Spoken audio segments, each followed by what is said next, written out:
धन्यवाद जाट धर्मशाला की कमेटी का जिसने ये हॉल उपलब्ध कराया और बार बार कहकर आपके लिए खाने का भी इंतजाम है, चाय के बाद आपने रुक के जाना है, ये भी उन्होंने हमें कहा कि ये अच्छा लगेगा और वो उन्होंने किया, उनका भी धन्यवाद।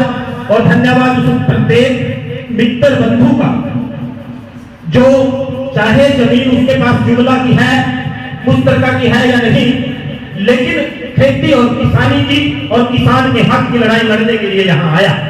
भाषण आपके बीच में नहीं दूंगा, पहले 1 मिनट में कि जमीनें कौन सी हैं, मीटिंग क्यों बुलाई और कैसे बचा सकते हैं, बस इन 3 बातों पे बात करूंगा। ये बात शुरू करूं, एक बार फिर जो साथी बाहर खड़े हैं उनसे आग्रह हाथ जोड़ के 5-4 मिनट 10 और बैठ जो भाई, बातचीत शुरू करूं उससे पहले किसान के नाम का, किसान की एकता का और धरती माता का जिसको किसान अपनी मां मानता है उसका एक नारा लगाएंगे, किसान एकता, किसान एकता, किसान एकता, धरती माता की, धरती माता की, धरती माता की, इंकलाब, इंकलाब।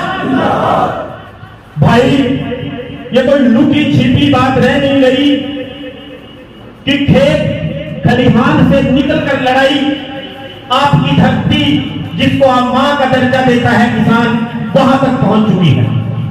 एक कानूनी लूट हरियाणा प्रदेश में, हरियाणा प्रदेश के किसानों की जमीनों के मामले में शुरू हो चुकी है। उस कानूनी लूट की शुरुआत 1991-92 में हरियाणा सरकार के कानून में एक लाइन लिखने से शुरू हुई। हूं तो वकील लेकिन साधारण भाषा में बात करूंगा ताकि हर एक किसान भाई तक ये बात पहुंचे और वो बेहतर समझे। 1991-92 की हरियाणा सरकार ने, हरियाणा में जो पंचायतों से संबंधित कानून है, जिस कानून में ये लिखा है कि कौन सी जमीन पंचायत की जमीन होगी, उसको Punjab village common land act 1961 बोलते हैं। 1961 का ज्वाइंट पंजाब का कानून है और हरियाणा में भी ज्यों का त्यों लागू होता है। हरियाणा की सरकार ने एक चालाकी की, एक चतुराई की कि उस कानून के सेक्शन 2 में जहां ये लिखा है कि ये जमीनें पंचायत की जमीनें होगी, एक लाइन लिख दी कि जो जमीन जुमला मालकान व दिगर हकदारान हसद रसद अराजी खेर और शामला मुश्तरका मालकान की है, वो जमीनें भी आज के बाद पंचायत की जमीनें होगी।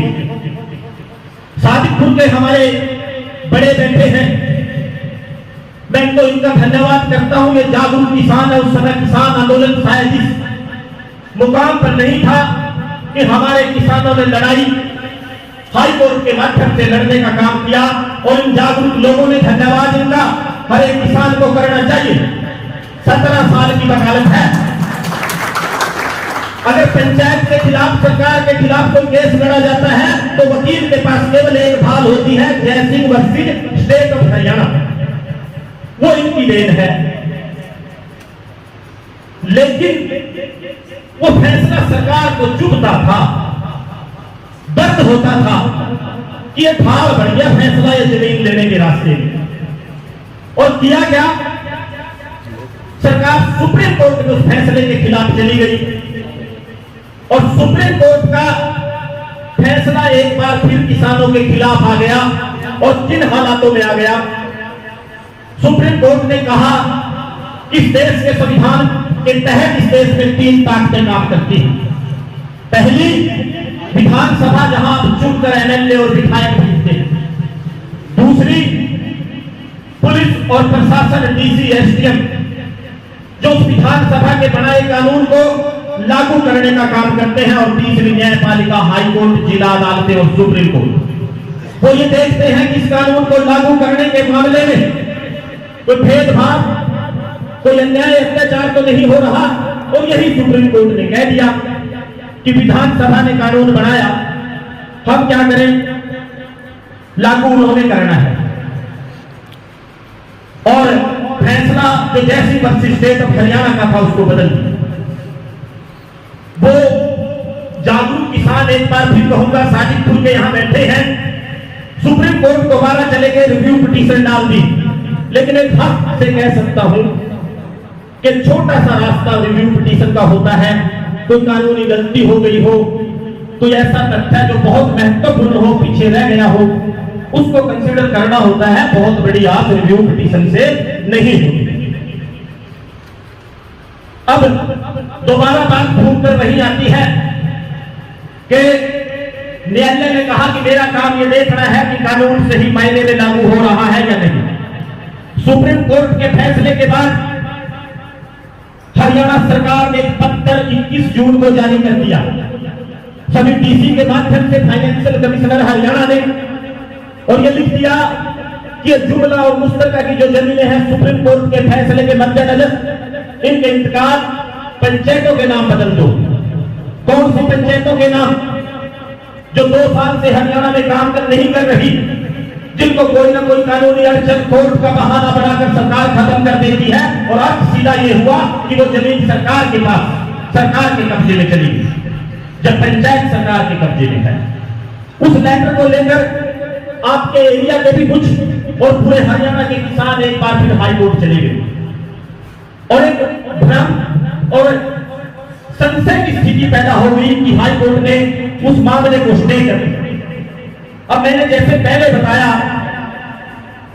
कि न्यायालय और अदालतों का काम बनाए कानूनों को सही लागू किया जा रहा है या नहीं, यह देखना होता है।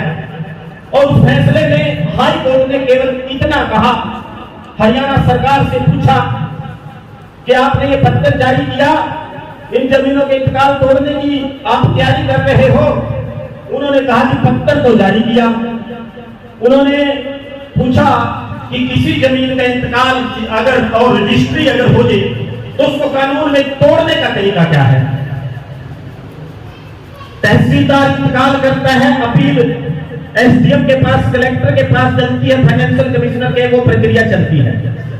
भाई इस प्रक्रिया से सरकार को क्यों छूट? आप विशेष तरीके से जो जबरदस्ती से एक पत्र के माध्यम से इंतकाल तोड़ दोगे, जो कानून में लिखे प्रावधान है उनका पालन नहीं करोगे। उन्होंने कहा कि करेंगे, एफिडेविट फाइल करो। एफिडेविट फाइल कर दिया। और जो आप स्टे कह रहे हैं, हाई कोर्ट ने उसके बाद हरियाणा सरकार के उस पत्र को कैप्टिन अबेज, मीनिंग देर में इसका अर्थ सीधा सा ये है कि वो पत्र फिलहाल लागू नहीं होगा, लेकिन कानूनी चारा जो है, कानूनी तरीके से जो जमीनों को सरकार या पंचायत के नाम करने का रास्ता है वो आज भी खुला है। किसी भ्रम या अंधेरे में न रहना। अगर सुप्रीम कोर्ट से उनकी रिव्यू पिटीशन और दूसरी याचिकाएं मंजूर हो जाएं तो वो तो एक रास्ता बचता है, नहीं तो केवल और केवल एक रास्ता है कि आप एकजुट हो, इकट्ठे हो और डट कर लड़े। और किसान यूनियन का केवल एक काम होता है सरकार के ऊपर दबाव बनाकर किसानों के हक की बात मनवाना। इससे ज्यादा किसान यूनियन का मैं, या कोई भी यूनियन है, एक किसानों की है, वकीलों की है, हर एक संगठन की यूनियन है, कर्मचारियों की है, वो एक प्रेशर ग्रुप, एक दबाव समूह की तरह काम करते हैं। जब इकट्ठे होकर आप सरकार पर दबाव बनाएंगे तो हरियाणा सरकार अपनी उस एक लाइन को जो उसने पंचायतों के कानून में लिख दी वापस ले सकती है। और वो कब लेगी? जैसे कृषि कानून वापस लिए, जब आप डट कर लड़ेंगे, एकजुट होकर लड़ेंगे, तब निश्चित तौर पर हरियाणा सरकार पंचायती कानून में लिखी उस एक लाइन को कि जुमला की जमीनें होंगी आज के बाद, उस लाइन को अगर हरियाणा सरकार वहां से आपके चुने विधायक वहां से मिटा दे